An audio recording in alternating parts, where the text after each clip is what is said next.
আমরা তো ইয়ে দিচ্ছি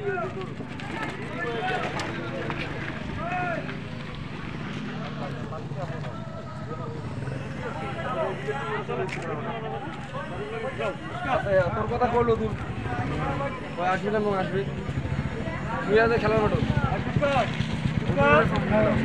ডান দিকে যাও না বাঁ দিকে যাও মানে ডান বাঁ সাইড থেকে দিয়ে যাও তাহলে একটু ভয় পাবো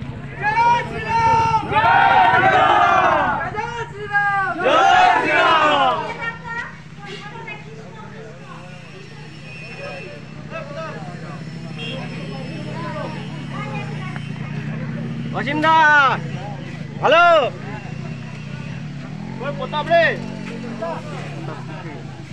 এই স্লোগান দিই বলে স্লোগান দে